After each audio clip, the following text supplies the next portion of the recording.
Well, the hot, dry conditions are starting to hit crops and pastures here in Oklahoma and around the country. Here's Radio Oklahoma Network's agriculture expert Ron Hayes with more. Hi, Ron.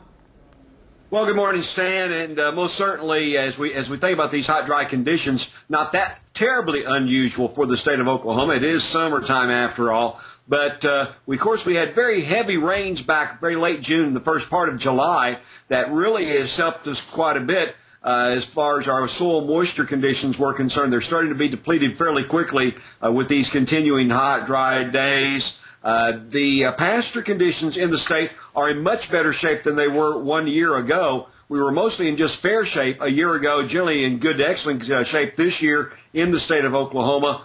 Best pasture conditions in the country up in the state of Nebraska. Meanwhile, it's very dry out on the eastern seaboard, and Virginia is in the worst shape of any state in the country this year. Last year at this point it was California. So the very dry conditions that have impacted pastures in across the country has shifted from the west coast to the east coast. Hot, dry weather started to impact some of our spring planted row crops here in the state, but generally those rains of early July still helping us out as far as keeping these crops growing even in these extremely hot temperatures.